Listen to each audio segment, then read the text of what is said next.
The Rubik's Cube, it needs no introduction. When the Rubik's Cube first came out in 1976, it was a smash hit selling out in stores worldwide. You may know the Rubik's Cube from playing with one as a child. You may know a friend or a family member who can solve one or has one at their house. But one thing we all wonder is how?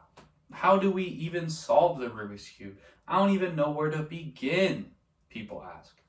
So today, I'm going to be going over the process that I have learned throughout my time solving Rubik's Cubes. So I'll give you a little insider information on what goes through my brain when I'm doing a solve. So a little background knowledge for this. While I give you that, I'll pass this cube to you, sir, and I'll have you guys mix that up for me because I will be giving you a sample solve later to prove that I actually do know how to solve a Rubik's Cube. So a little bit about myself. I've been solving Rubik's Cubes for about 3 years, my best time being 31 seconds, my best average of 5 being about 45 seconds on a good day, and I own 10 to 11 different kind of Rubik's Cubes. I know how to solve just about every single one of them, so I'd call myself a little bit experienced into that note. Now, this speech will not be a step-by-step process on how to solve a Rubik's Cube. You will not leave this speech today knowing how to solve a Rubik's Cube.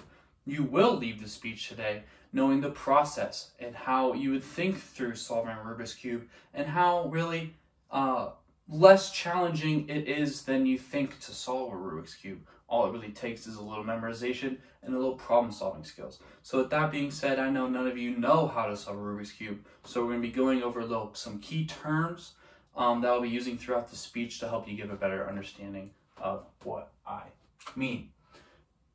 There are 3 pieces that consist of making up a Rubik's Cube. There is a center piece, there is an edge piece, and there is a corner piece.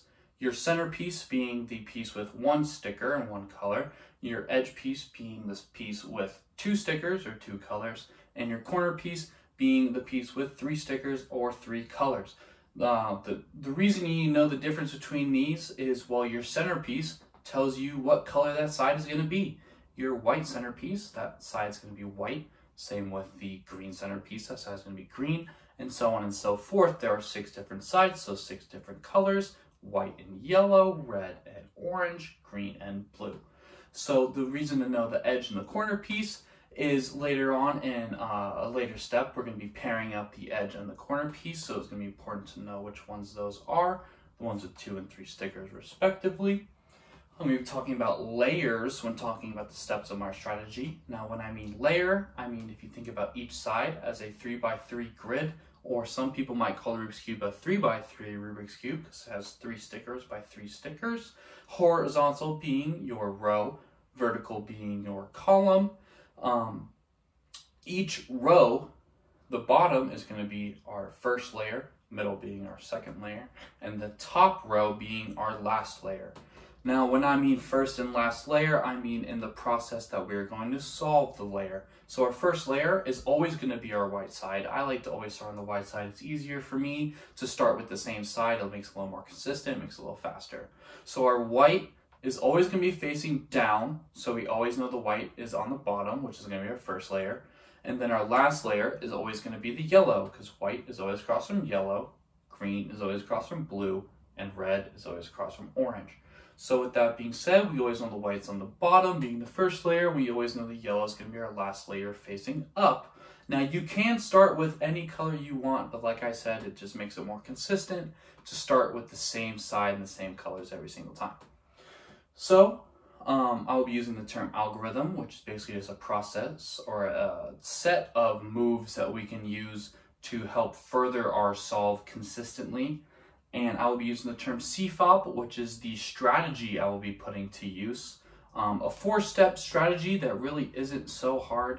I'm going to explain it here to you in a second. If I can ask for that cube back, sir, thank you very much. So let's get into this solve.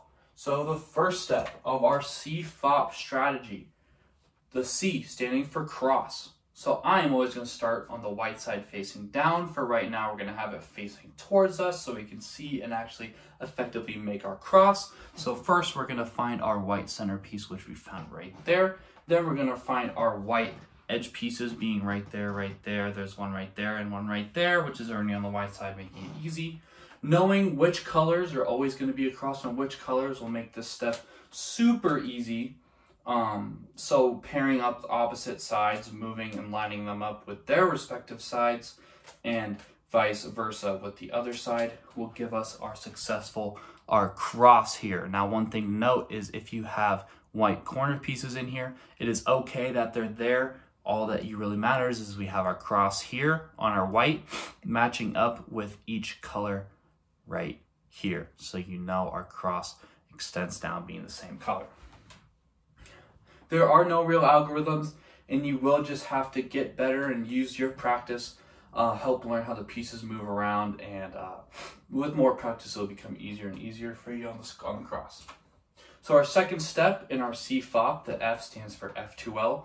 F2L meaning the first two layers. So with our first layer being the white facing towards the bottom, we are going to be solving these two layers simultaneously across the cube, which will make it faster and more efficient for us to continue our solve.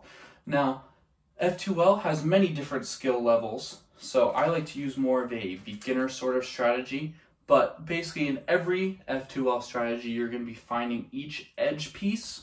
So for this case, we have our red and blue edge piece right in here, and we are going to find our corner piece, which is going to be right here.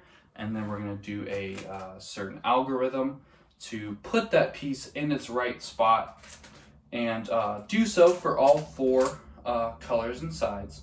So we have our first pair right here solved, and then we're going to move on to our next piece, and so on and so forth until you have the first two layers all solved all throughout the cube. And we're going to do so here. I know I'm moving fast, but like I said, if I were to go super in depth, we'd be here for 45 minutes.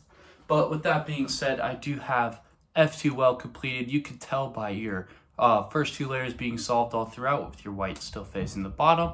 So with our third step in our CFOP process, the O is going to be OLL, or orient the last layer. Orient being we're going to face the pieces in the right way. Not necessarily putting each piece in the right place yet, but we just want to have them facing the right way first. Now, OLL is the first step where algorithms and knowing as many as possible is really going to come into effect on your time of your solve.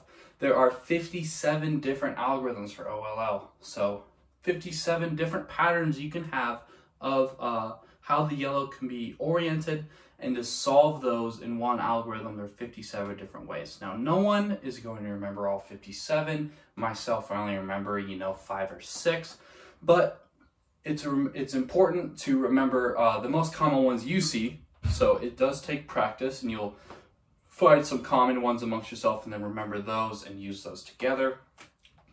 So once we get our OLL here, we will solve the yellow, and then you'll know that's solved when all the yellow is going to be facing the top like so. So you have all the yellow pieces facing the top, but these are not quite yet lined up with our respective sides. So that's going to be our last step, or what's called PLO. PLO meaning permutate the last layer. Permutate just being a word meaning moving these amongst themselves without changing the orientation, which if you change the orientation, you'd be just not solving the cube. So with our PLO, our trick here, instead of remembering algorithms, you're just going to remember, 3 or 4 different algorithms. What we're going to look for is you want these corner pieces, you're going to look for ones that match up. But we got lucky here, and we got these matched up right here. So you just need at least one that match up, and then there's a certain algorithm that you're going to want to remember, and then you can use this over and over again. But once you do that, you're going to have all these matched up, and then based on how these pieces need to move, which they need to move amongst themselves in this triangle fashion here, we are going to be done. Now, since our Rubik's Cube is solved, we know our PLL succeeded since all these yellow pieces are on their respective right side. So that's a very brief overview and process into how I solve Rubik's Cube and how others might solve their Rubik's Cube. So in conclusion, Pick up a Rubik's Cube, try it out. Look up beginner videos, whatever you need to get your feet wet. It is not a genius test. It does not take 200 IQ to pick up a Rubik's Cube and solve it. I just showed you, I went over in about 10 minutes, about 4 of those being solving the Rubik's Cube. So with a little practice and dedication, you yourself can be solving Rubik's Cubes and blowing people's minds.